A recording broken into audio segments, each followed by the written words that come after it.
Kitwe. Devotees don't want that. So Bhaktivinoda says that Bhaya and Asha, or fear, worshipping Krishna out of fear. I'm here, Krishna, I hope you see me. I don't want to go to hell. I'm observing Janmashtami. Please notice me here. Krishna's not really so impressed with that they're showing up in the temple because they're afraid. Or Asha, here I am, Krishna, give me lots of money. I heard if I just show up for Janmashtami, I'll get so much wealth and so many things. Better than that is Kartibya Buddhi. Kartibya Buddhi is out of a sense of duty. Shastra says I should do. I'm supposed to because Krishna gives everything. I should come. I should reciprocate and appreciate him. Prabhupada says, Gurudev says, I should come for Janmashtami. That's my duty. Kartibya Buddhi is much better than Bhaya or Asha. But the real motivation is out of rag, some attraction, some feeling for Krishna. And that's what's pleasing to Krishna. So, in the Hari Bhakti Vilas, it says, Bharashe Bharashe tu Kartabhya, that we should do Janmashtami. It's a Shastra conjunction. But then it also describes, in text 267, is one verse. There's like maybe 100 verses talking about all the terrible things which will happen to you if you don't observe Janmashtami. And there's another 100 verses talking about all the wonderful things you'll get, a beautiful wife, a nice husband, lots of children, you'll become Indra, you'll get this and that if you observe Janmashtami. And then there's one verse which speaks about the real motivation of the devotees. We have to be careful. Hari Bhakti Vilas is not such an easy book to understand, is it, Maharaj? Because it's written for different persons, for different motivations. So what is my motivation? That's our question. Am I doing this out of fear? Am I doing this out of Kartibya Buddhi, out of some sense of duty? Am I doing it out of Asha because I want something? Or am I doing it to please Guru and Krishna? Am I doing it to get association with the devotees? So in text 267, he says that many kings, like Prahlad Maharaj, they observed Janmashtami because Pitaye Krishna Vallabha. Because Krishna gets pleasure. That's why we do it. Our Fakir Mohan Prabhu once asked a question to us. Some of you may know him, one of my teachers. Wonderful sadhu. Lifelong Gaudiya Vaishnav. He once asked us, why do we chant Hare Krishna? Well, that's pretty obvious, right? And somebody said, well, Hare Nama, Hare Nama. He said, no. He said, what? And somebody else said, well, to get Krishna prem. He said, no. And he rejected one after another, all of our reasons. And finally, he explained, he said, we chant Krishna's name because Krishna likes to hear it. Because it brings pleasure to Krishna. And that's why that's the highest reason why we should perform Janmashtami. Now, looking back, all those terrible things we said about eating on Janmashtami, I may have to take something today. The doctor told me to. Srila Prabhupada told devotees you should not take grains on Janmashtami. But Prabhupada himself, on a number of different occasions, took grains. And Shastra says that if you have some health issues, you have some problems, you should take. Our purpose in coming here is not out of fear of sin. Krishna tells us in the Bhagavad Gita, right? Sarva dharmam parityaga. Give up your religion, and I'll protect you from sin. He doesn't say give up sin and I'll give you religion. He says give up your religion and I'll protect you from sin. In one conversation in Los Angeles, Prabhupada was reading something in the Bhagavatam about Varnashram Dharma, a very controversial subject. I'm trying not to say anything really controversial, but I'm just repeating Prabhupada. And afterwards, I think it was Madhavananda Prabhu raised his hand and said, Prabhupada, how do we practice Varnashram? And Prabhupada looked at him and he said, how did you come here? And Madhavananda was quiet for a moment. We didn't understand what does Prabhupada mean. Prabhupada said, how did you come to this path of bhakti? Were you doing Varnashram Dharma before? Madhavananda said, no, no, Srila Prabhupada. You came here, your only wealth you have, the only qualification you have is bhakti. And therefore the 11th canto, 3rd chapter of the Bhagavatam, 11.3.31, says, Bhakti sanjayate bhaktya. That bhakti comes from bhakti. Life comes from life. So this is all that we have. This is our only qualification. Is the mercy of Srila Prabhupada, the mercy of our Gurudev. That's why we're here. So I'd like to just tell you a little something also from the same 15th chapter.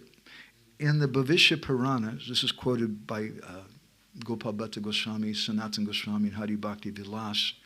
I just mention it because Bhavishya Purana is not a Purana I often quote. It's probably considered to be the most interpolated of all the Puranas. Bhavishya means a prediction for the future. But they're quoting it, so I feel confident. Yudhishthira Maharaj asked Krishna, he says, how do we observe Janmashtami, and when did it start? And what are the benefits for it, and what are the rules for observing it? And Krishna told Yudhishthira Maharaj, he said that in Mathura, after we killed Chanura and Mushtika, after we killed Kamsa, at that time, the members of the different dynasties, the Kukura and Andaka dynasties, they surrounded Vasudeva and Devaki. And Devaki put me in her lap, and she began to cry. My son, my son. And then Vasudeva came and embraced Balaram and I. And Vasudeva said, today my life has become successful because I'm able to see you. And then, seeing that my parents were happy, everyone else became happy. And they all said, today Krishna is really born. Because Janmashtami is not just a particular ritualistic observance, but it's the day that Krishna appears in the hearts of the devotees. And because Krishna has appeared on this day, which I think was also his birthday, that on that day, someone could check that and correct me. But on this day, Kamsa has been killed, so the demons have gone. And on this day, we should observe this festival. And then they prayed to Krishna. Yasmin dine prayusyeta devaki tvam janardana tad dinam dehi vaikunta kurmas te tatachotsavam samyak bhakti prapananam prasadam kuru keshava. Krishna, you're that personality who removes all the different suffering of living entities. So please tell us about this day that Devaki gave birth to you, and we want to observe a festival in your honor. Vasudeva was very astonished when he heard that. He looked at Balaram, and the hairs of his body stood on end in ecstasy. And then Krishna speaking this to Yudhishthira Maharaj. Then Krishna said, at that time I revealed the observance of Janmashtami to the people of Mathura. And I told them that all of you should all come together, and you should observe this Janmashtami festival. Any children who is 8 years or older, they should also observe it. Just like in Shastra it says, Asta Varshadiko Bala, that any child who's 8 years or older should observe Ekadasi. And during the monsoon season, the 8th day of the dark fortnight of the month of Bhadra, and the monsoon season very kindly came yesterday to help remind us of the appearance of Krishna. When the sun had entered Leo and the moon was in Taurus, conjuncted with the star Rohini, the halfway point of the night, I was born of the son of Devaki and Vasudeva. And so this observance, Krishna said, this is Janmashtami Brata. And on this day you should celebrate a great festival, and you should also give respect to my mother. So to do that today, I want to speak something around noontime. There's an Abhishek in someone's house, I think. I don't know what's happening. But Akila Prabhu's house. I want to speak something about Devaki and also Yashoda. And then this evening we want to speak something about who was really Krishna's mother. It's controversial.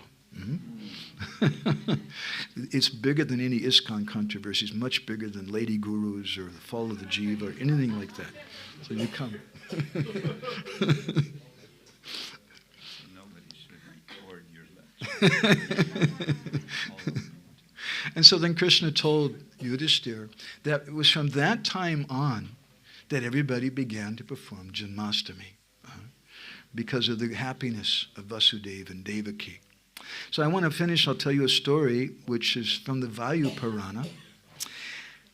This is a history about Janmashtami. And there was a Brahmin named Sushil who lived in a village named Nandibar. He had two sons named Subrita, he was the oldest, and Britta. Britta was the younger. And both these sons were very good boys. They were very learned. They had very good qualities. And they set out traveling. They came to Prayag. And on that day, it was Krishna Janmashtami. So they were very excited that they decided we'll go attend a festival in the temple here. And as they were going, it started raining suddenly. And it really started raining, really, really heavily. And seeing there's no shelter there, they were confused, not knowing what to do. Subrita, the older brother, saw a house nearby. Oh, I'll go there and take shelter. But he saw then, this is a house of prostitution. It's a brothel, not a very nice place to go, but it's really raining. I've got no choice. So he went and took shelter there. And Britta, he thought, my brother's really in Maya big time. Going to the brothel. Better to walk in the rain, man. And so he was very determined. And he walked to the temple. It took him a long time. And finally he arrived at the temple there in Prayaga, Beni Madhav, famous ancient deity. But at the temple, although there were so many festivities going on, and the abhishek and worship and reading from shastras and kirtan and different things, Britta's mind, the younger brother who was there at the temple, his mind wasn't there. And he kept thinking about his brother. And he thought, my brother's very fortunate. There's a lot of really beautiful girls there in that brothel. And there's no good-looking women here at the Janmashtami festival. Not this Janmashtami festival. We have lots of beautiful women here. But he was thinking, there's no beautiful girls here. I missed out. My brother's having a good time there in the brothel, and I'm just hanging out here with all these Hare Krishna people. And what kind of benefit am I getting? And he thought that brothel actually, really, it's an auspicious place because that's where love sports are going on. Because the whole world is all about love. And here is just some rituals and things. My brother must be embracing a woman. He was thinking in so many ways like that. Meanwhile, Subrita was also observing Janmashtami, but he was doing it at the brothel. But his mind also wasn't in that place. And he was thinking of his younger brother, Britta. And he was thinking, my brother Britta, he's so fortunate. I am in this terrible, sinful, horrible place. So bad. And my brother, he's at the temple, Beni Madhav. He gets to see the abhishek. He gets to be in the kirtan with all the devotees and things. And he was thinking about that. How unfortunate I am. How many lives of sinful activities must I have done to be here in Prayag on Janmashtami, and I'm stuck in a brothel with a bunch of prostitutes. It's terrible. So they were in this way, they were spending their nights, each thinking about the other. Early the next morning, he left from the brothel, the rain stopped, and Britta left from the Beni Madhav temple, and they happened to meet along the way. And by a very strange coincidence, suddenly a bolt of lightning came from the sky and hit them, and they both died. That's what it says in the Purana. At that time, 2 Vishnu Dutas showed up and 3 Yamadutas.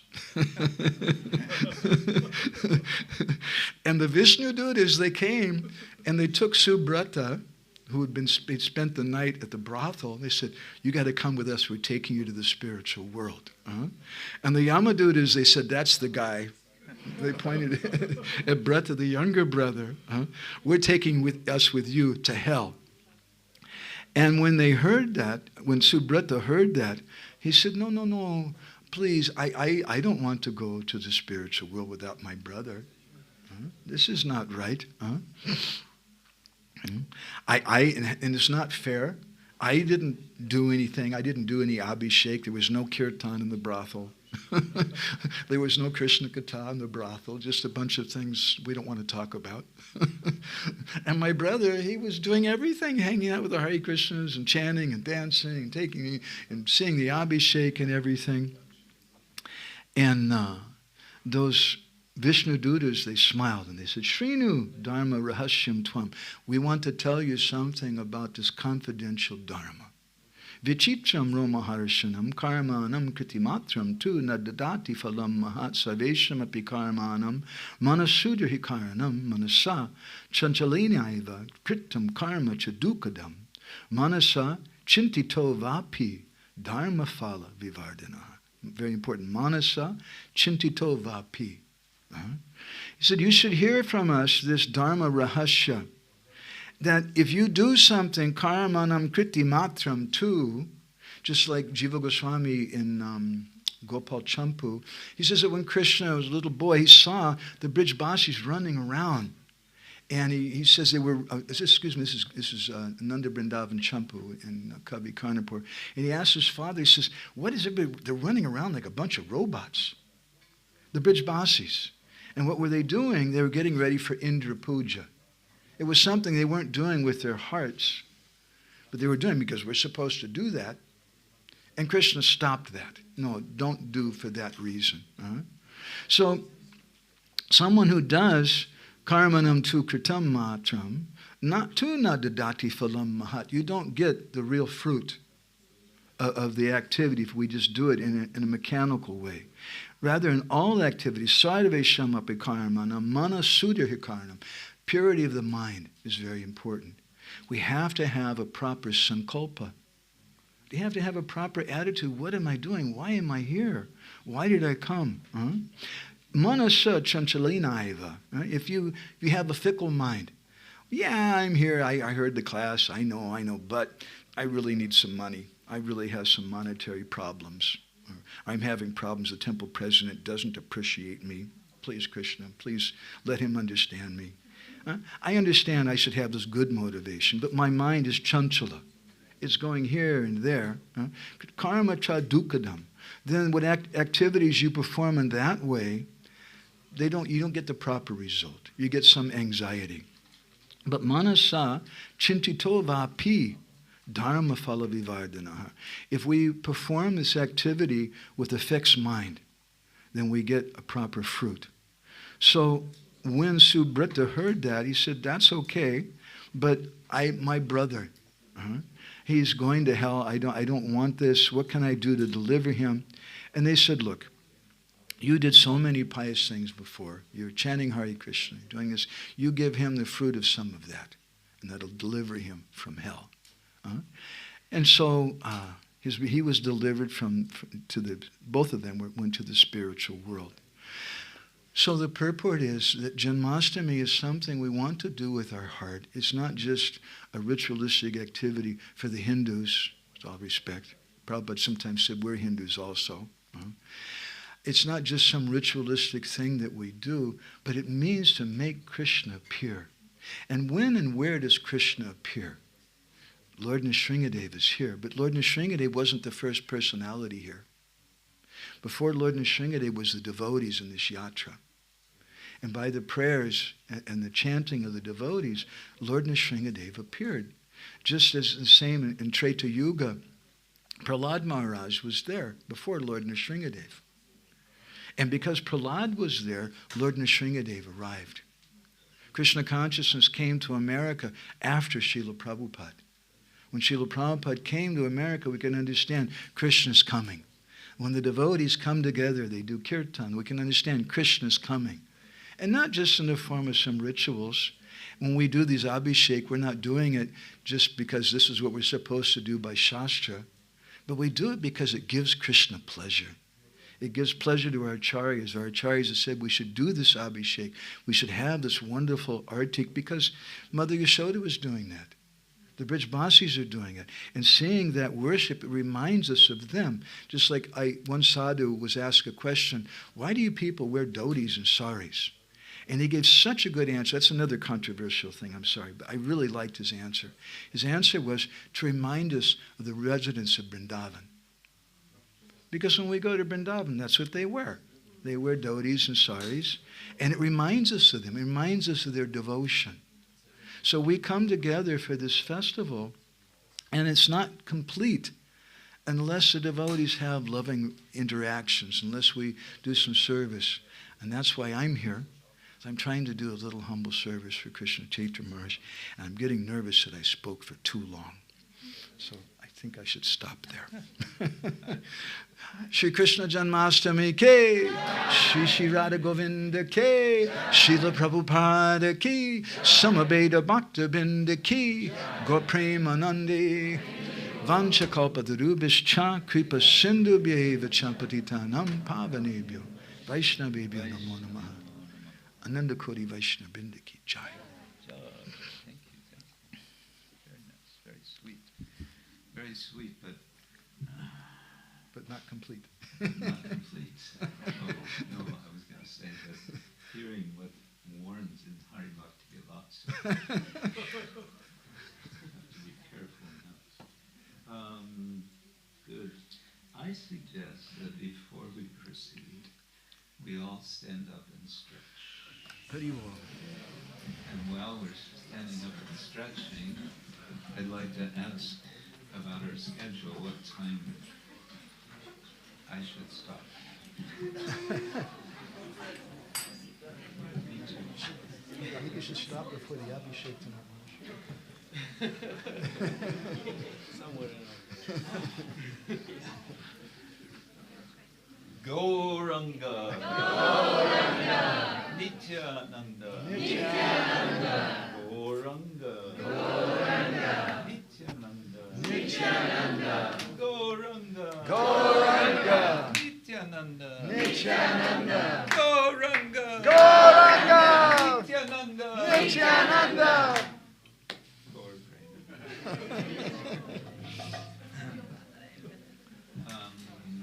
Let's see.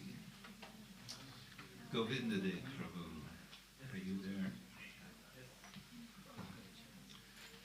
What's our schedule? What time should I? At 12 will be the next Abhishek, so if we stop latest 20 minutes before or half an hour before the Haribo! Maybe I can get Yes, that Master. harmonium. Why don't we shift these things here? Leela, can you grab the end of this? Otherwise it's going to steam.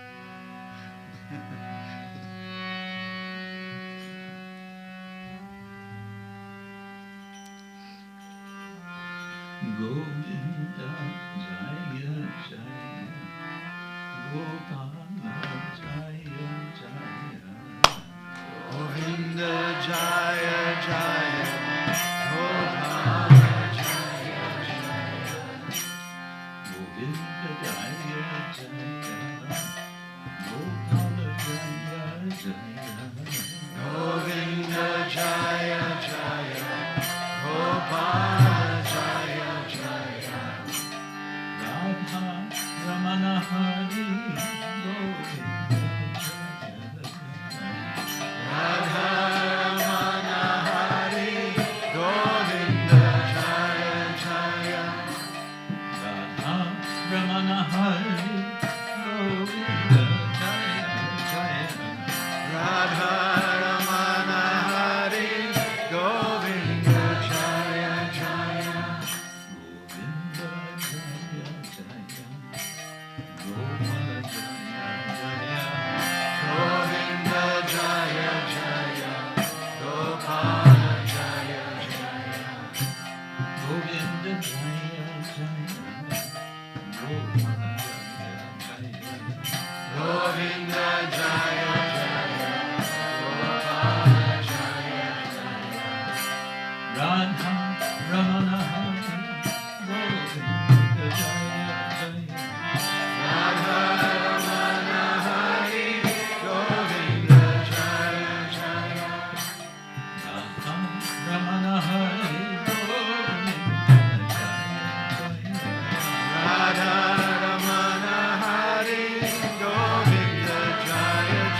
motivation for celebrating Janmashtami, I became more and more worried about myself. I was remembering being in Vrindavan during Janmashtami in the year 2001. And, all right, confession time. My motivation was not entirely what we hear it should be. I was there doing so-called research. I was in the Radharaman temple during their Abhishek, which they begin mercifully at 11 o'clock in the morning. No. Mercifully because around, I don't know, 1 or 2 o'clock it was completed. They bathe Radharaman with a lot of milk. A lot. For hours of milk.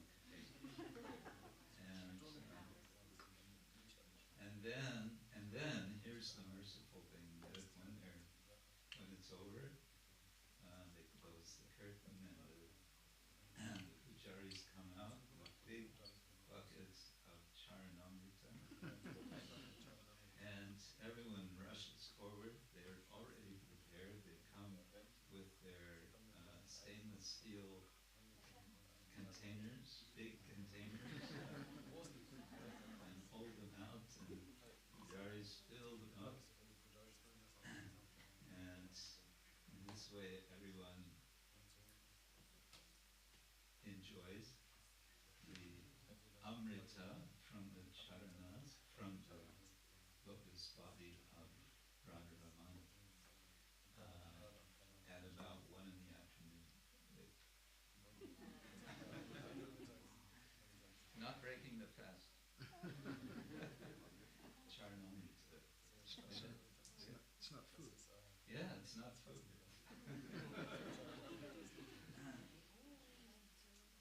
So, what I thought I will do, will help my machine here, is read some things.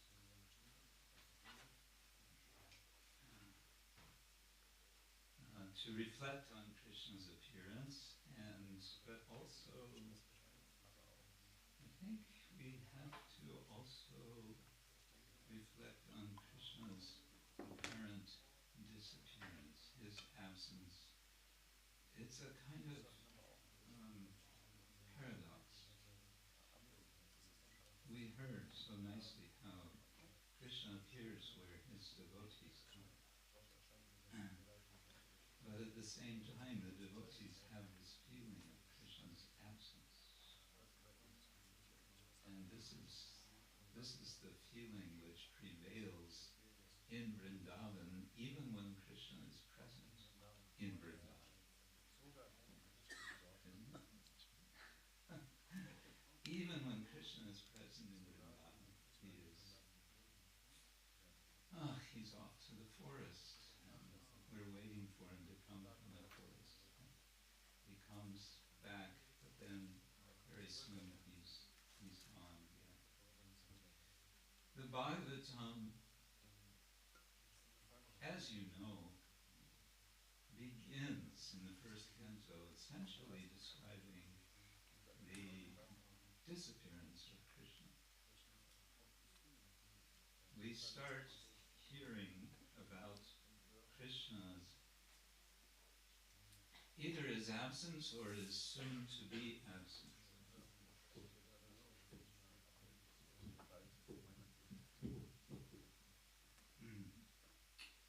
I think we want to open already this actually.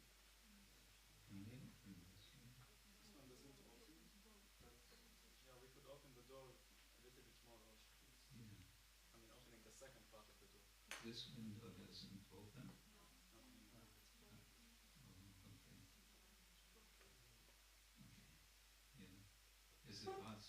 Yes,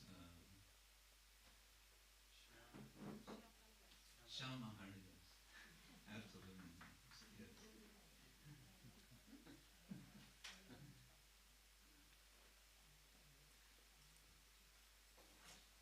Yeah, thank you.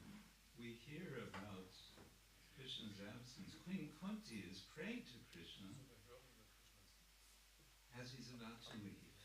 As he's about to leave from Hastinapur.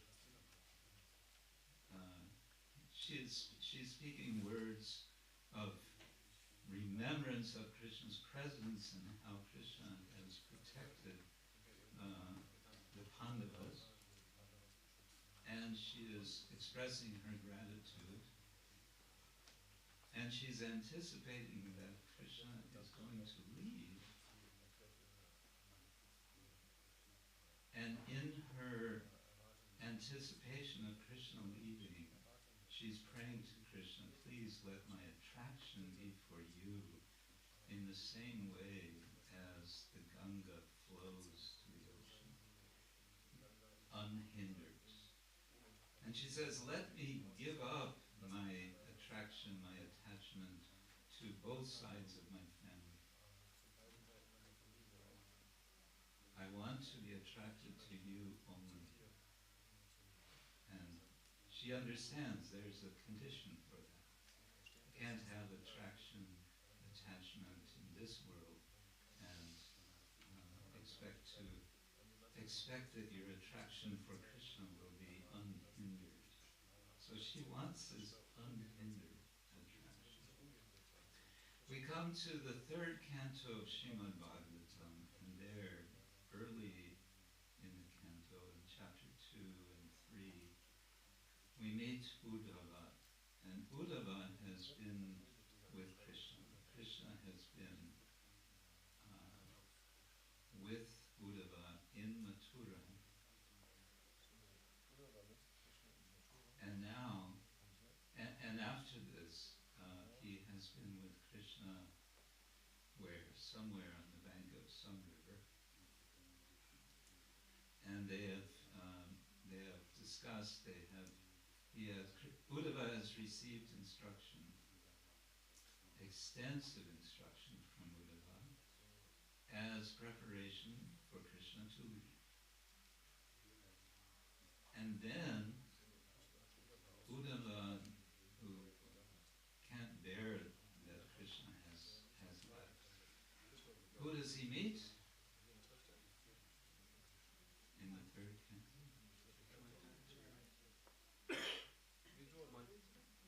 He meets Vidura. Yeah. He meets Vidura, and Vidura induces Uddhava to speak about Krishna. And now Uddhava is speaking about Krishna, summarizing his pastimes out of feelings of separation from Krishna. We heard yesterday, what do the gopis do out of their feeling of separation from Krishna?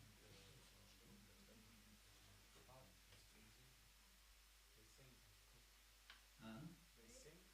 They sing. What else do they do? They imitate Krishna, yes. And out of this imitation comes devotional drama. And we understand all the arts come out of the Rasa Lila, Krishna and the gopis. But before this, in the third canto of Bhagavatam, we have Uddhava pouring out his heart, essentially, to Vidura in his feeling of separation from the Lord. And then we hear cantos 4, canto 5, canto 6, canto 7, canto 8, canto 9. We don't hear much about Krishna, but we hear about his various avatars and his devotees, and how eager his devotees are to meet the Lord. Eager devotees such as Prahlad Maharaj in the 7th So that when we come to the end of the 9th canto of the Bhagavatam,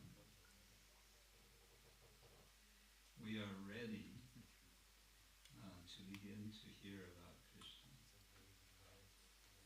And what we hear about Krishna at the very end of the 9th canto is a 2-verse summary of the whole life of Krishna. So I thought as we anticipate Krishna's appearance, it's nice to know in advance what Krishna does. Jato gata pichigrihat prajam editarto hatva ripun sutashatani pritorudana utpadyateshu purusha pratubi samyije atmanamapnanigamam pratayanjaneshu. The Supreme Personality of Godhead, Sri Krishna, known as Lila Purushottam, appeared as the son of Vasudeva, but immediately left his father's home and went to Vrindavan to expand his loving relationship with his confidential devotees. In Vrindavan, the Lord killed many demons. And afterward, he returned to Dwaraka, where, according to Vedic principles, he married many wives who were the best of women, begot through them hundreds of sons, and performed sacrifices for his own worship to establish the principles of householder life.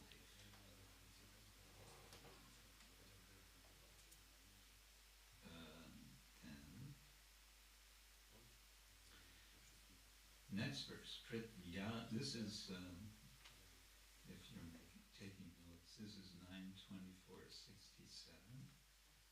Pritya savai guruvaram shapayan kurunam antasamutta kalina yuti bhupachanva drishtya vidhuya vijaye jayamudvigosya protyudhavaya chaparang samagat svadama. Thereafter, Lord Sri Krishna created a misunderstanding between family members just to diminish the burden of the world. Simply by his glance, he annihilated all the demonic kings on the battlefield of Kurukshetra. Simply by his glance. And declared victory for Arjuna. Finally, he instructed Uddhava about transcendental life and devotion, and then returned to his abode in his original form. So we get the whole story in 2 verses, and we may hear this and feel like, if we hadn't heard anything about Krishna other than this, we might think, okay, interesting story, quite some adventures, maybe some sort of a hero. And that's all very nice, so what's next? Well, all of this has been, of course, in preparation for the Lord to appear in Canto 10. And as we heard, it's quite a great joy to all the devotees when the Lord does appear. I thought to read some verses, translation of verses, that Srila Rupa Goswami collected. He had, some of us have verse books, favorite verses. I know Madhavananda Prabhu has several verse books now he used to carry around piles of verse books. They've started charging too much money. Now he has them all in his little machine.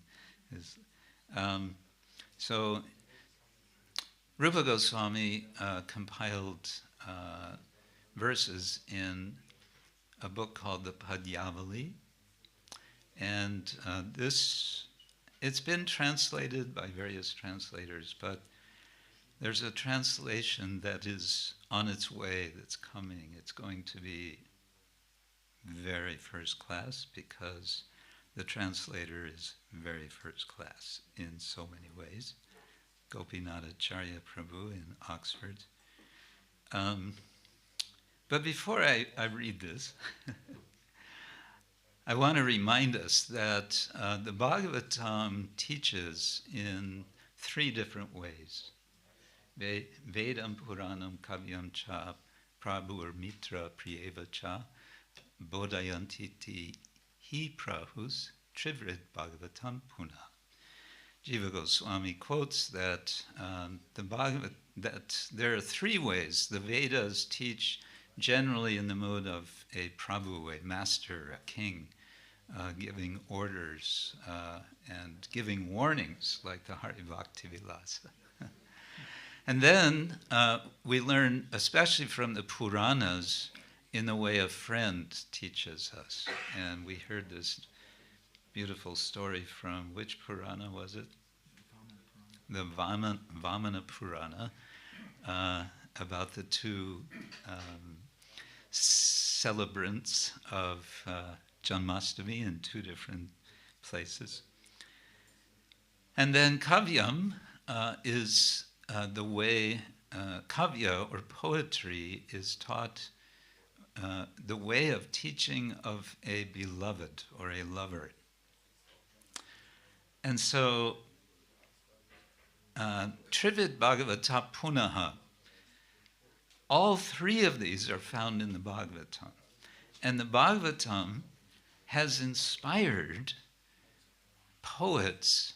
This is one of the special features of the Bhagavatam. You don't find this so much of the Vamana Purana, the Skanda Purana, the Padma Purana. You don't find so much poetry inspired by these Puranas, but you do find so much poetry inspired by the Bhagavata Purana, the Srimad Bhagavatam, and of course mainly from the 10th canto. And so I think it's appropriate that we read poetry, some of this poetry from, in this case, first of all, from an unknown poet. Rupa Goswami collected from poets that are known and also poets that are not known. And in the beginning, he's divided his book into sections. There are over 300 verses altogether in this Padyavali. And he divides into themes. And the first theme is about Krishna's childhood. And so these are meditations on Krishna's childhood. And I think this is very much what Janmashtami Titi celebration is about, is inviting us to picture Krishna and the devotees of Krishna in Vrindavan, whose mood, whose relationship with Krishna is one in which they have no idea, there's no sense whatsoever that Krishna is the Supreme Personality of Godhead. Quite the opposite. He is just this most incredibly charming little baby, totally helpless. And so sweet. Do you want to hear one of these?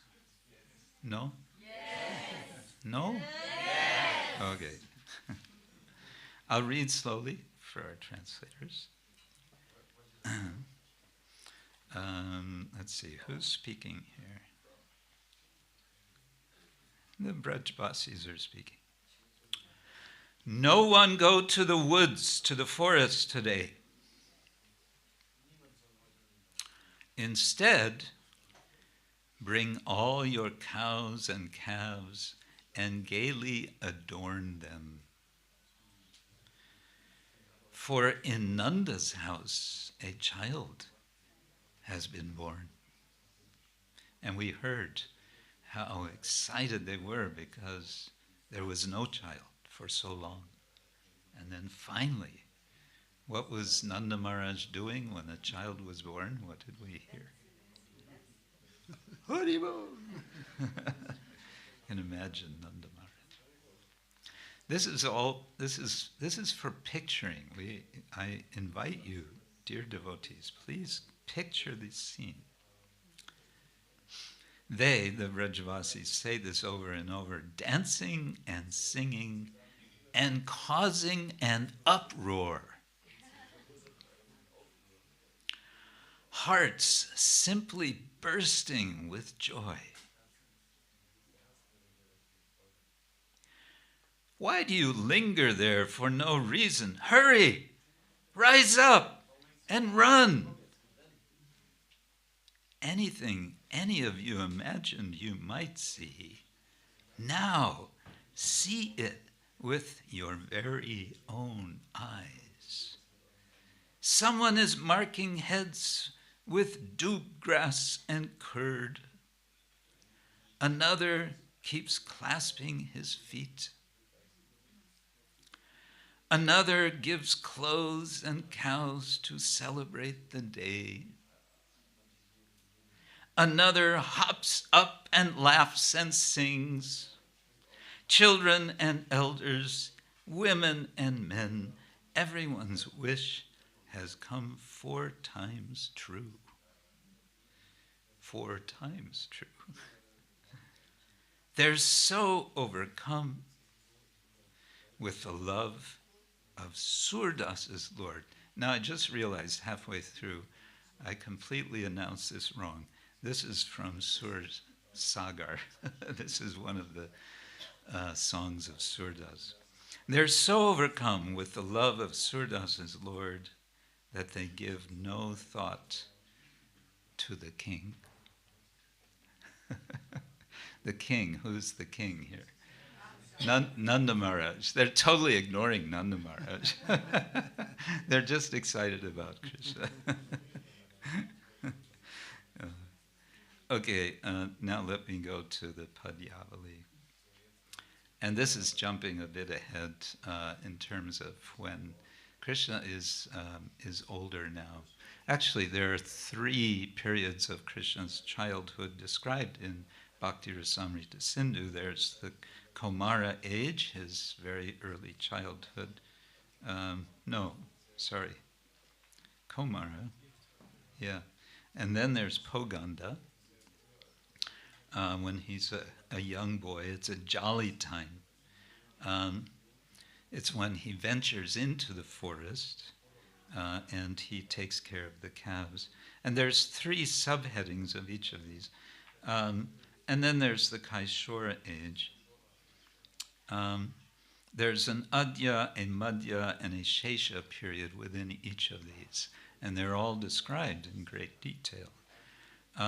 Before I read from Padyavali, do you want to hear the description of when he's a very small boy? He's up to age 1 year and 8 months?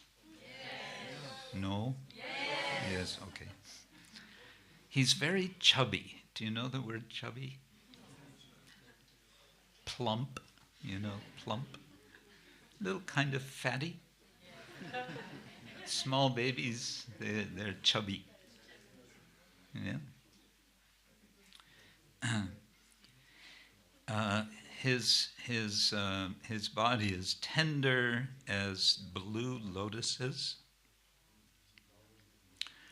The edge of his eyes are white. Small, small, small teeth are beginning to show. And Mother Yashoda cannot stop looking at him.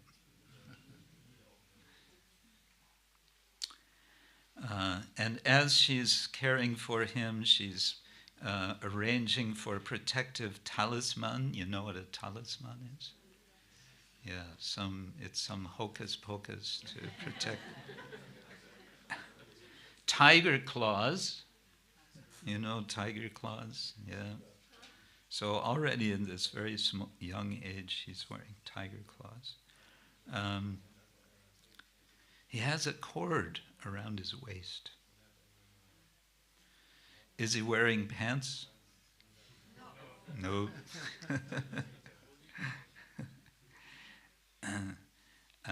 What else? He has tilak marks, and he has mascara. Black mascara on the eyes. It's protective. This is the idea of mascara. So that's the Adya age. Well, there's a little also about his Madhya, his Komara Madhya age. Do you want to hear about that? Yes. No. Yes. Okay. He's crawling now.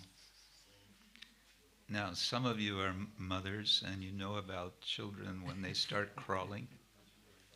That's when the trouble really starts, right? Because they get into everything.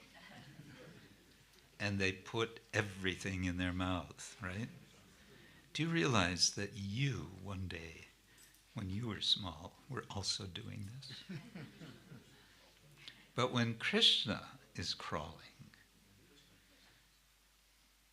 there's nothing, we cannot imitate that crawling. Let's see, his hair is swaying. He has broken language. Parents always like it when their children start speaking, babbling little half words, nonsense. Papa. He said, Prabhupada, did you hear? Yeah. Papa. Papa. Yeah. I shouldn't say this, but when I'm in China, the devotees say Jai Pao Pa, and I think of that. Jai Pao Pa, Jai Pao Pa.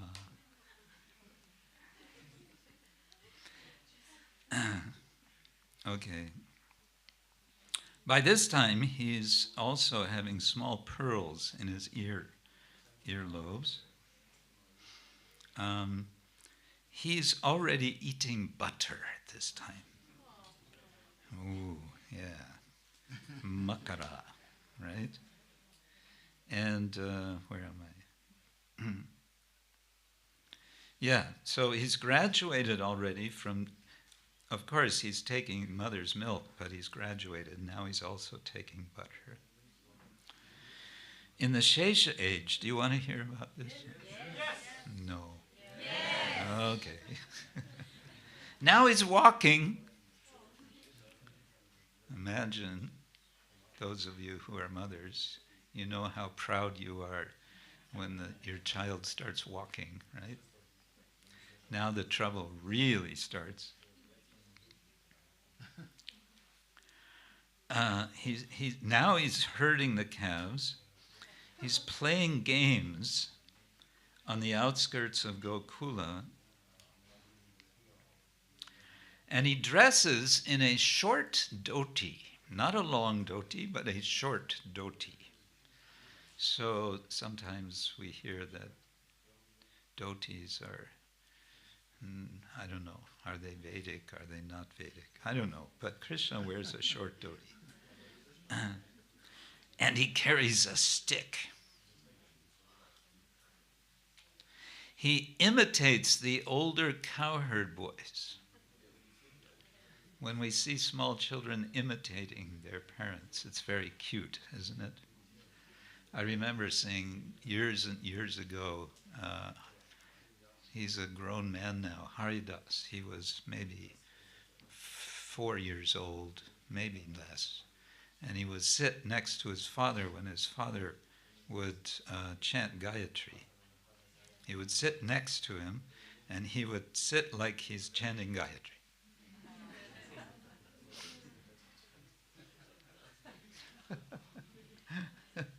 Yeah, he would he had a Brahmin thread, and he would, yeah.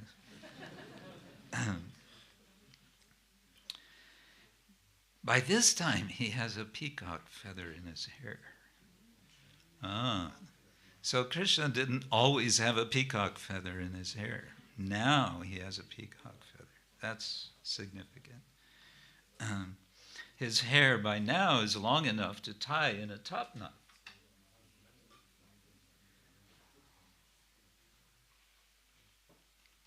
Anyone here with a top knot? Oh, okay. Okay. So that's his Komara age. Okay. I leave the rest. It's in Nectar of Devotion. You can read all about it. Read all about it. Read all about it. Krishna is described here. Okay. Darudrishta navanita vajanam janu chankramana jatu sambramam matribhiti parivartitananam keshavam kim api shaishavam bhaje.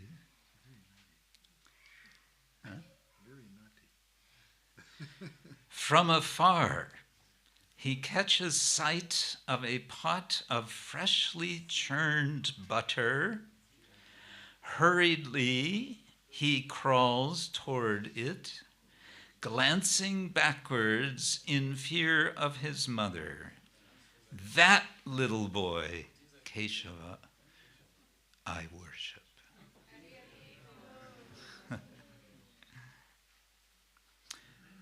More about stealing butter? Yes. No? Yes. Okay. Sammushnan navanitam antikamanishtam besvak bimbodkamam drishtva mugdataya kumaram aparang sanchintayan shankaya manmitram hibavan mayatra bhavato bhagasamakkalpito mamang suchaya suchayetyanunayan balo hari patuva. These, by the way, are translations from this new translation that will come out from Gopinath Acharya Prabhu. While stealing butter, his own reflection in a crystal column nearby suddenly loomed into sight. We heard about Narcissus yesterday. Actually, that's a perverted version of what's happening here. Again, while stealing butter, his own reflection in a crystal column nearby suddenly loomed into sight. It means it suddenly came before him. Naively means ignorantly. He thought this another child. You are my friend, he appealed apprehensively. Here, I'll give you an equal share. Don't betray me. Don't betray. May the child Hari guard over you all. So in this case, he's seeing a reflection of himself, and he's thinking this is another child. And he's thinking, that child is going to, we say in English, think. He's going to think on me. He's going to tell Mother Yashoda that I'm stealing. So he says, don't tell her. I'm going to give you as much as I have. We'll share it, okay?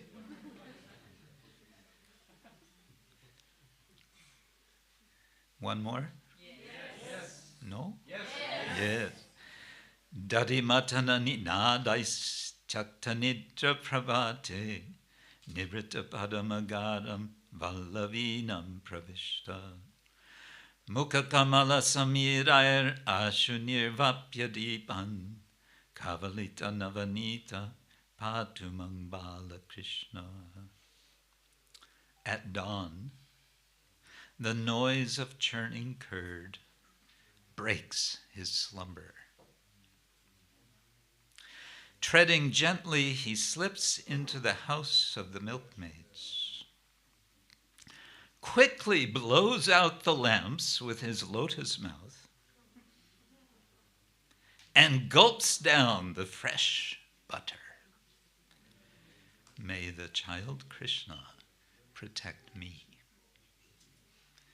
So these are little prayers. The last two is, the previous one is a prayer for all of us. May he guard over you all, it says. Alohari patu vaha. And this one says, may he protect me, patu mam. So this is the mood of Vrindavan when Krishna is first appearing in Vrindavan. It's one of too much sweetness. So much sweetness is there. Finally, I think I will end with something, with your indulgence. If we can put on the screen something which I wrote, and some of you have already heard, so my apologies in advance.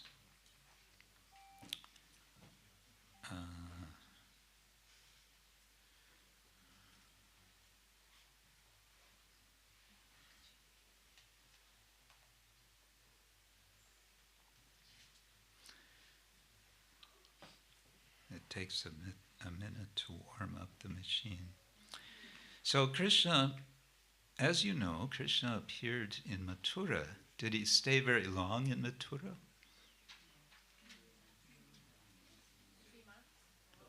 In Mathura? Huh? In Mathura? He stayed a few minutes. Get me out of here. Yes. You see this painting? This is a painting by Sachit Ananda Das. And please look at the painting for a moment before I read my ekphrasis. What is an ekphrasis? An ekphrasis is a work of art which is based on another work of art. It's generally a literary work, and it's usually in reference to a visual work of art. It can be sculpture, it can be a painting. Okay, so this is, I've written something. It's not exactly a poem. It's just, I don't know what to call it. Free. It's very free verse. And it's called A Night in the Museum. So now you can scroll down, because I think it'll be easier to follow if you can also read it.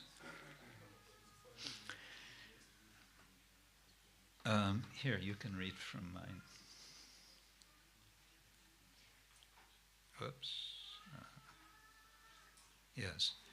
All visitors, the curious, the would-be art critics, the kids on school assignments, all have left the art museum. It's closing time. Lights out, doors are locked, and the last watchman has left for home. The high and wide walls of precious paintings and ponderous tapestries are silent.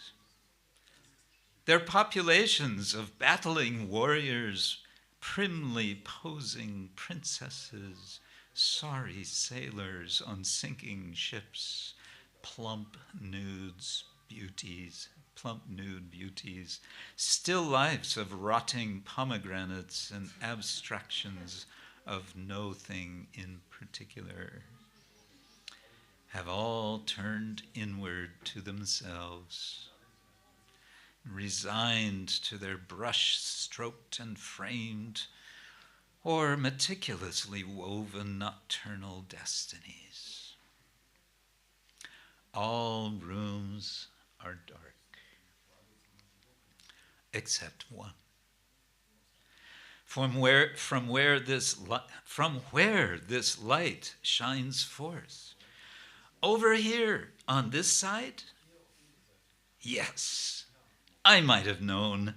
Krishna, baby Krishna, is that you being your self-luminous, playful kid self again? Is this your brilliant, bluish rain cloud complexion lighting up my vision of you? Is that reassuring light flashing across the framed vestibule, the full moon, just prior to your servant Indra's bringing on his stormful clouds? Well, well, it's a grand show you have in the making, but no one's awake to see. The nameless guards, slumped in drunken stupor, are as good as dead. And it's good they're so, aiding your play, for you are fully alive, fresh-born and faultless, bouncing merrily out in your father's confident arms as you show him the way out, eager to meet your beloved Yamuna. But what's the story with this gigantic multi-headed serpent? He must be a key player in your fun. Does Vasudeva know he's there? Vasudeva, whatever you do, don't turn around. Just keep walking swiftly. Swiftly, but oh so softly. Don't wake that little tiger, the guard's pet cat maybe. And for God's sake, for Krishna's sake, don't trip over that guard's left foot. Fresh-born Krishna, you know perfectly well where you are going, and you know the best way how to get there. You also know just how to inspire an artist to paint your clever escapade, giving him those mysterious skills of eye and hand to turn paint into magic emerging from his heart. So it's no surprise. You know how to give me the eyes to see you in his painting, and how to make the museum watchman absent-minded enough to leave me here just to have your undisturbed darshan in complete silence, careful not to trip the museum's alarm system. But did your artist know that you would end up confined here in this museum, even as he painted your great prison break? And did you tip him off that I would be captured by your carefree countenance as Vasudeva cradles you in his strong arms?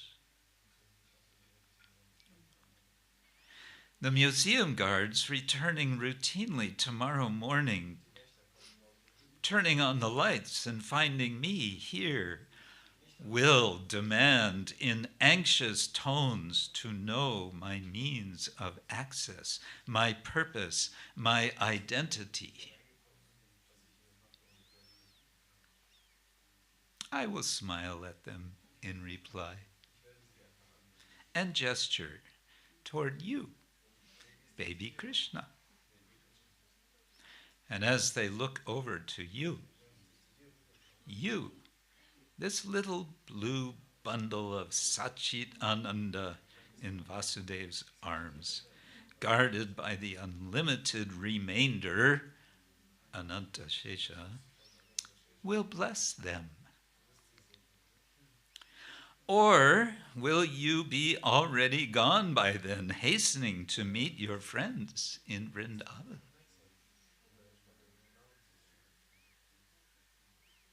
Hare Krishna.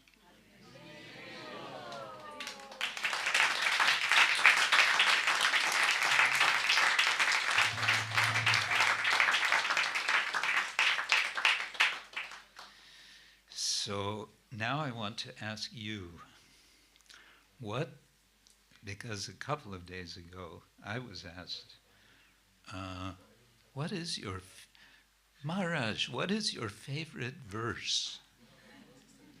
And I kind of thought, well, I don't like these what are my favorite questions. But now I'm going to turn around and ask you, what are your favorite pastimes of Krishna? We're inviting Krishna we're welcoming Krishna today, especially today, but actually we want to welcome him every day into our lives. We heard also, Srila Prabhupada said 24 hours a day. You quoted, I believe. This is our practice.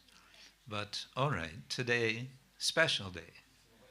So we want to welcome Krishna, and how do we welcome him? By remembering Shravanam, Kirtanam, Vishnu, Smaranam, or Krishna Smaranam. Today I think we're allowed to say Krishna Smaranam, even if the Bhagavatam says Vishnu Smaranam. What do you think? One day. Today it's allowed. So what's your favorite pastime of Krishna? Anyone? Now everyone's... Sanjay. I really like how Krishna is dashing the heads of Kaliya when he's dancing here. You like Krishna dashing the heads of Kaliya. Yes. That's highly attractive. Why do you like that? It's all powerful and also artistic and beautiful. It's all at the same time. And it's rhythmic too, isn't it? Yes. Yeah. Yes, Munindra. Damodar Leela. What's so special about Damodar Leela?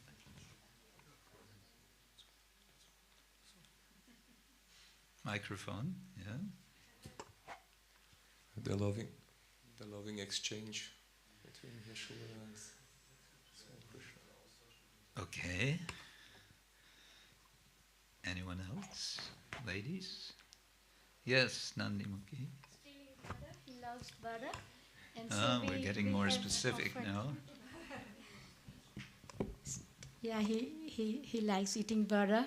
He steals butter. So today we have offered him fresh churn butter from our cow. Lakshmi, she gave us milk in the morning. We churn fresh butter for Krishna's pleasure. And she doesn't have a calf. Yes, that's She's true. been giving, 7 liters, 8 liters of milk a day Yes, since some time with no yes. calf. Haribo, Haribo. Yeah. I think some of you are not aware of what is makan. Makan, we say butter, but it's fresh butter. And it's made in a specific way. I don't remember it. There's different ways to make butter, but it's made in a special way. I've been fortunate to have on a couple of occasions. Have you had makan? Yeah, it's white color, right? The yellow that you see the butter, I think that's artificial. Actually, they add something to make it look yellow. It's white and it's very soft, and it's out of this world. Anyone else? Yes, Rajmohi.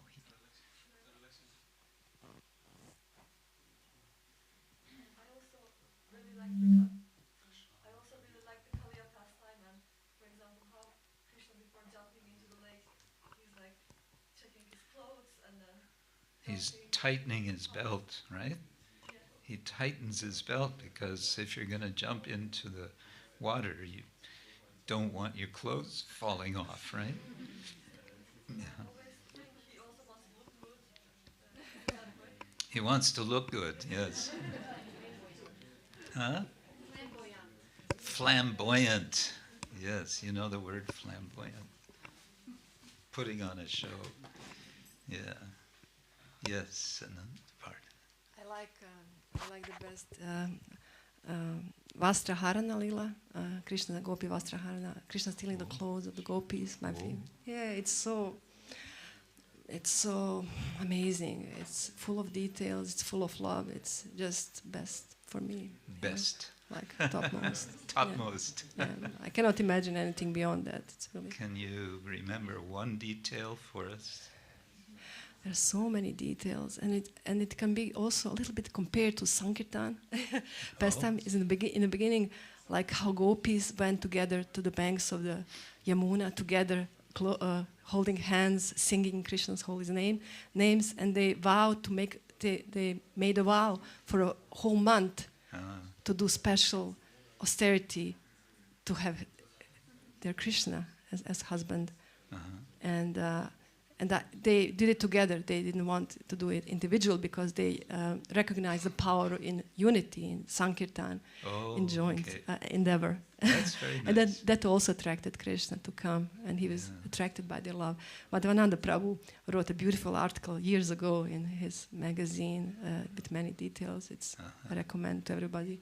Because sometimes it can sound like controversial or, maybe like for very advanced devotees, but if I can read it and appreciate it, I think everybody can, if you read from proper sources, I think it's very enduring. It can really can make us come closer to Krishna and to his most beloved gopis, devotees. So. You want to comment on that? It's also a lesson that when we come before God, we come naked without our upadis, our designations and everything.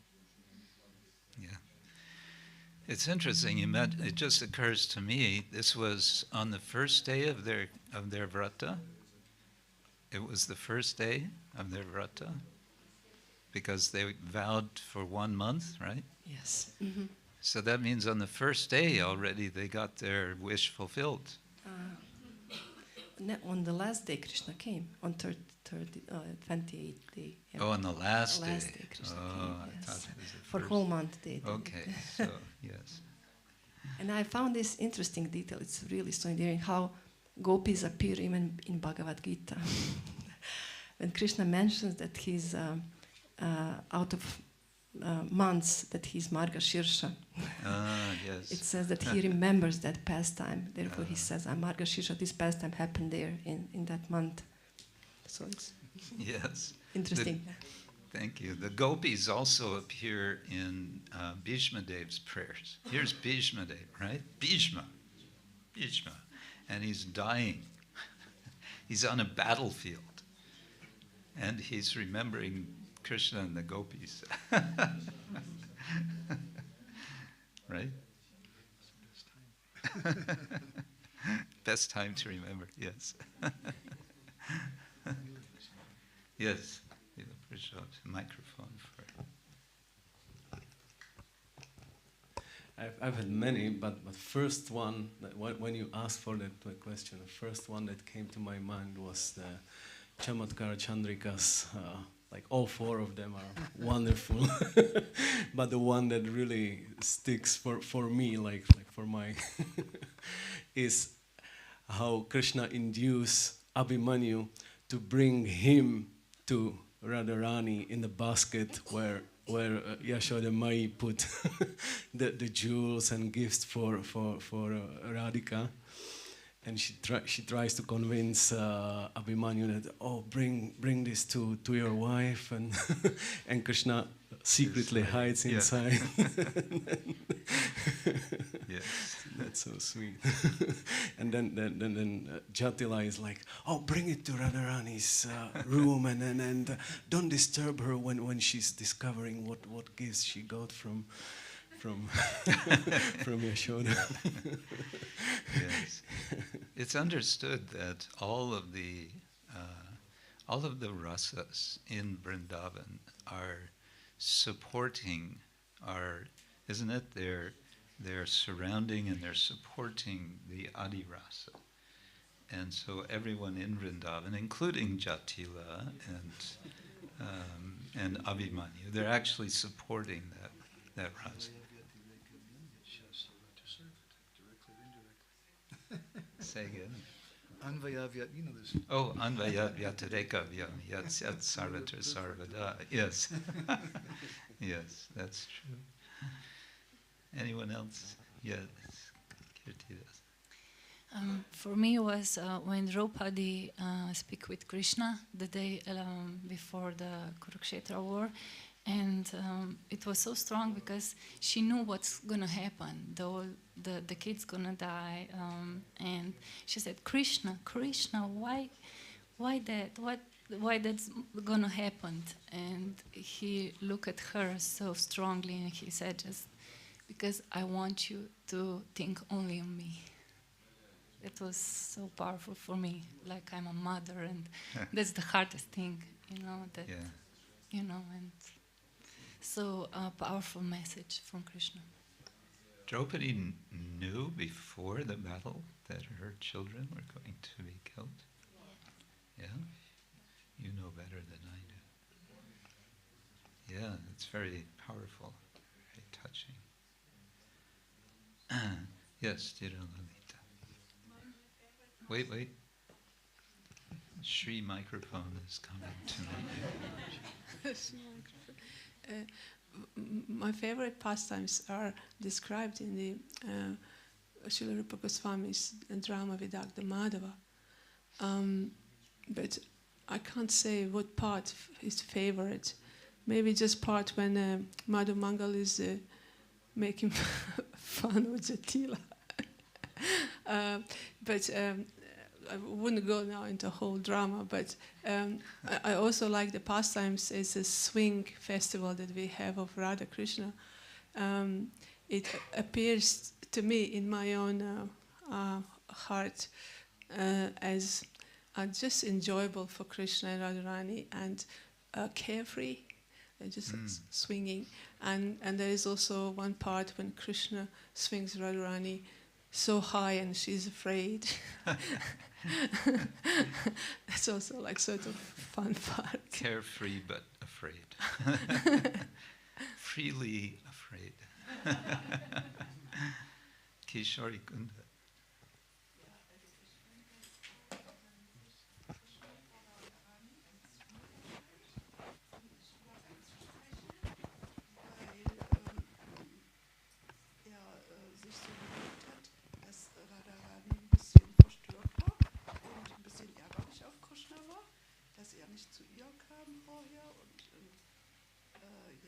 Erscheint er vor ihr als Hummel, sich da wieder einzuschleichen. Aber Radharani hat ihn gleich erkannt und hat, Krishna, jetzt erscheinst du wieder hier als Hummel und wird sich bei dir wieder einschleichen. Und vorher, da hast du da mit den Gopis da rumgespielt. Oder so ähnlich. Ja, also ich fand das auch niedlich.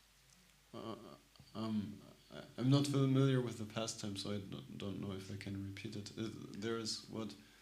somehow Radharani, she became a little upset with Krishna, and then he took the form of a bumblebee to come back there and have her association, but she detected that this is Krishna again, and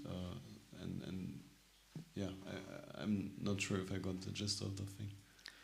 Well, this sounds like it's about the Brahmana Gita. Do you want to find a verse from Brahmana Gita? Actually, it was Oh, something else. Okay. related. Something related.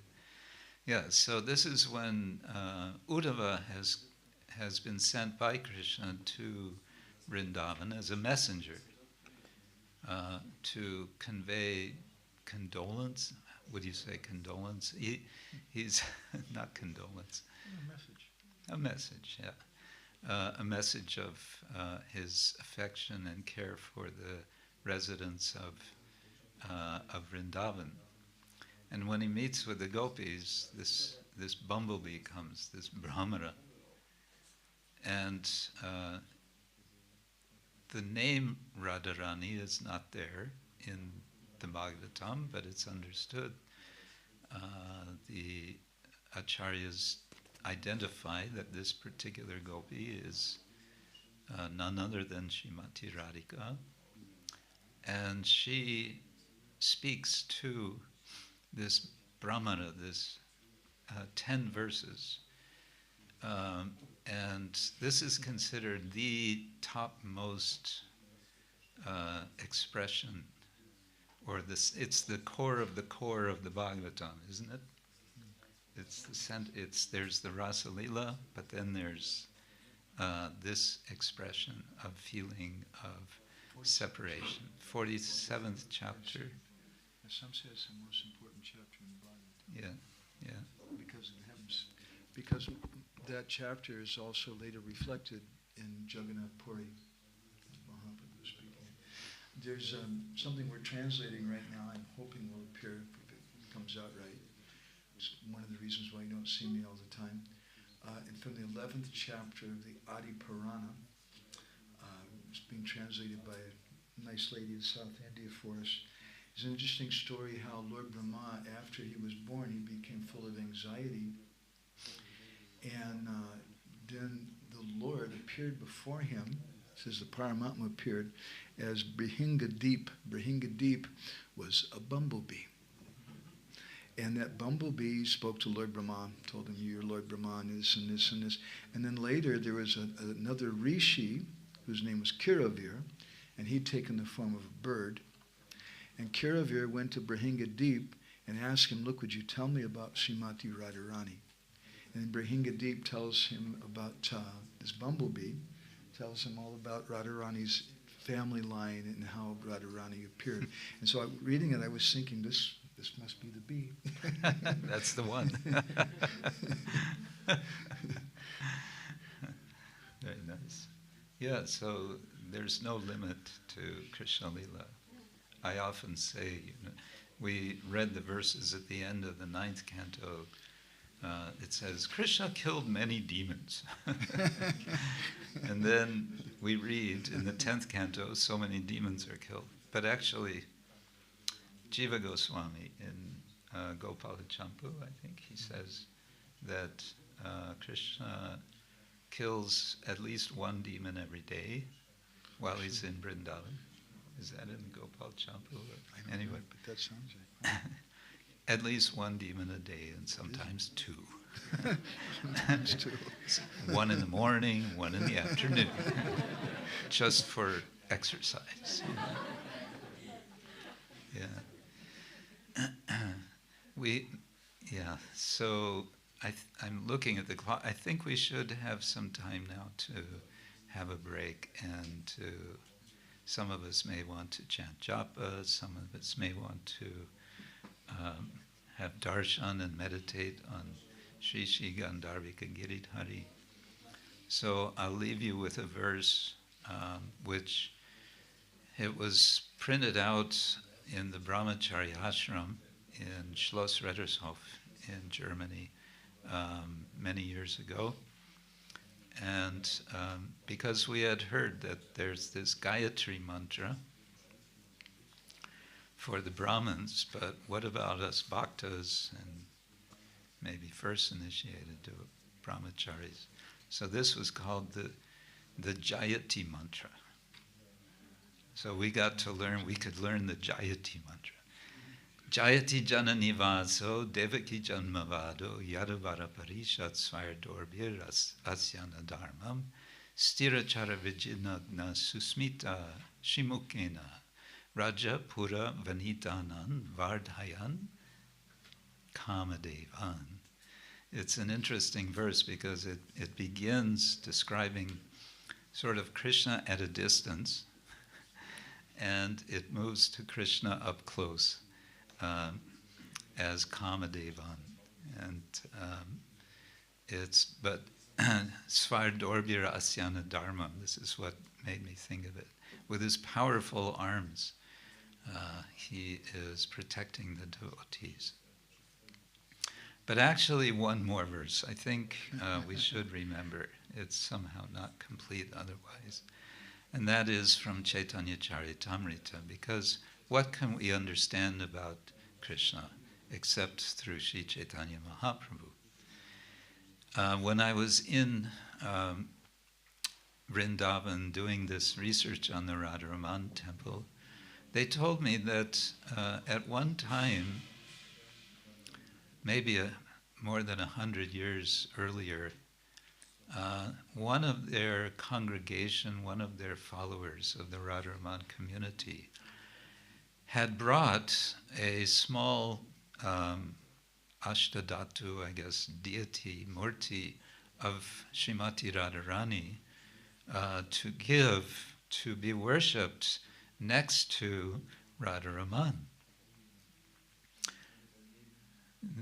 You may be familiar, in the temple of Radharaman, there's Radharaman, and there's not exactly a murti of Radharani. There's what they call Gaddi Seva. I won't go into that, but there's not a murti proper. So someone gave a murti, and they installed the murti, and they were having Radharaman, and they were worshipping for some time, until one of the priests, it may have been Gunamanjari Goswami, I'm not sure, had a dream one night in which Radharaman Lal appeared to him and said, you know, actually, there's no need for her to be here, because we're already together. We're already in this one form, basically. So, yeah, it's not the rasa, okay? And so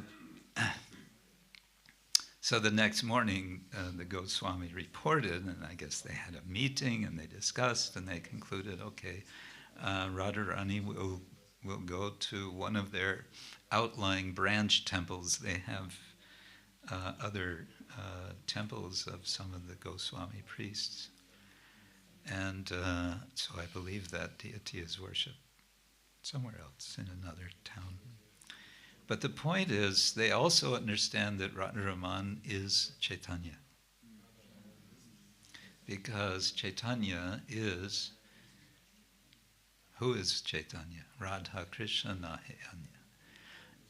So Radha Krishna Pranaya Vikritir Ladina Shakti Rasmat Ekatmana Vapi Bhuvi Pura Deha Vedam Gatau Chaitanya Kyam Prakaram Tatvayam Chaikyam Aptam Radha Bhava Duti Suvalitam Nomi Krishna Swarupam. This is sort of Damodar Goswami, I believe, composed this in Chaitanya Charitamrita. That, yes, Ramanath.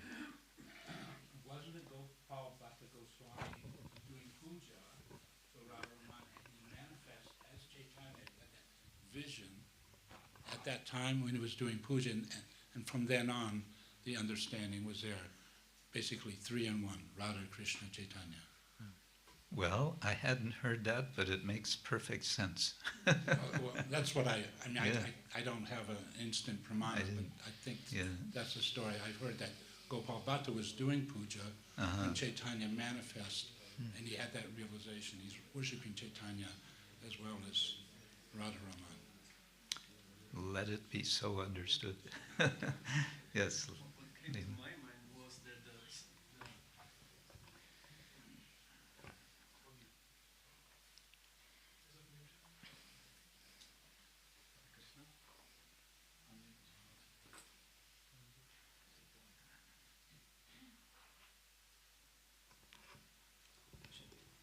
Hare Krishna. What came to my mind, I was really enthused when you're saying that that's their understanding, because the beginning of the story is that Chaitanya Mahaprabhu appeared to Gopal Bhatta in a dream, telling him, you go to Gandaki, you will achieve all my mercy there. And later on, one of the Shilas turned into Radharaman. Yeah. It's an amazing connection. So that's actually part of the like story. like Chaitanya Mahaprabhu appeared to Gopal Bhatta. Yeah, all these stories, they connect and they interconnect.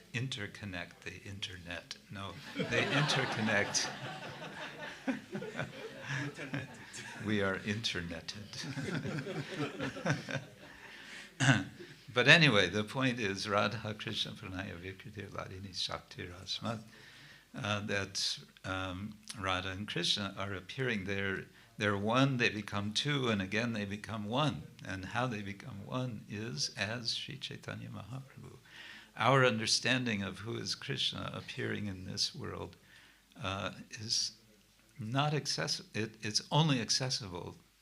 We understand it's only accessible through Sri Chaitanya Mahaprabhu. So on that note, I would like to end and say thank you all very much and have a wonderful Janmashtami Titi today.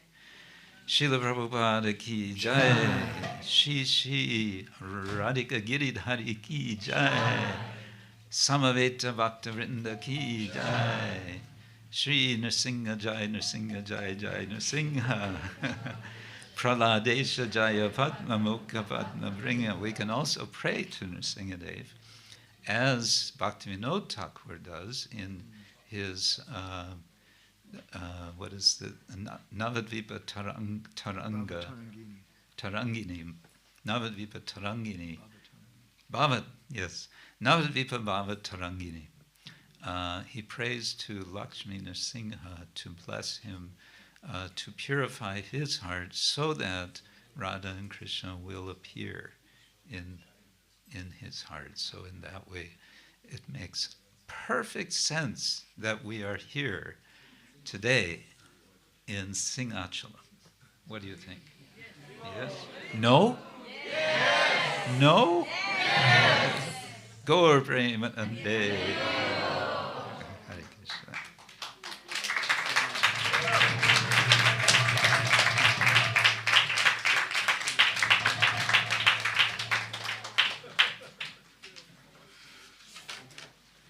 Kshetra Maharaj ki jai, Madhavananda Prabhu ki jai.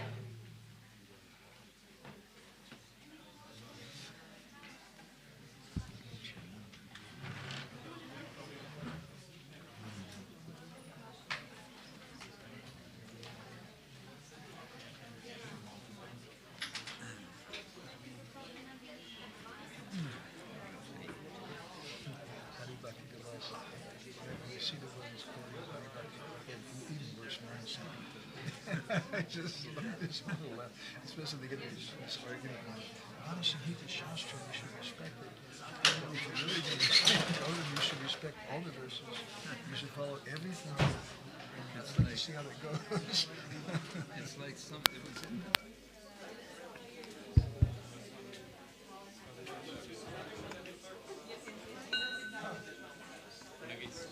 Hare Krishna.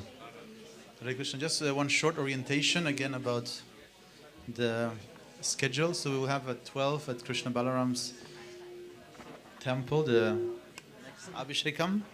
And it's 2 kilometers from here, so you can ask some local devotee. You can walk there, you can drive there. There's limited space, but those who come first can squeeze in, and maybe there's some rotation also, if many people come. It's a small home temple room, but very nice. So that's at 12. Then There will be prasadam at 2 for those who cannot fast for different reasons. And then at 3, I want to remind again, Prabhu will make this nice, you have the opportunity to decorate clay pots freshly made for the offerings. So at 3 p.m., anybody who's artistic, I'm sure you will set up where he was yesterday as well. And you will have the option to do that. Then we'll, more shortly after that, we'll continue with Kirtan here in the temple room. At 4 p.m. we'll have a presentation on the project here. And then we will have, I invite any senior devotee who likes to talk about Krishna or also leading bhajan. We'll have bhajan hour and a half between 4:45 and 6:30. Then after the Sandhya Arati, we will have the first drama by the devotees from Netherlands. Then we will have the Abhishekam of Shri Shivarika Giridhari. Then the lecture, second lecture. I'm not sure if again, in the schedule I put Madhavananda Prabhu, but it could be both of you also. And then directly after the lecture we will have the second drama, and then Julan Yatra, and then Kirtan until the final darshan. Hare Krishna. Shri Krishna Janmashtami Maha Mahotsava ki jai. Shri Shri Radhika Giridhari ki jai. Shri Shri Prahlad Lakshmani Singadeva ki jai. Simhachalam Dham ki jai. Gaura Bhakta Vrinda ki jai. Hare Krishna.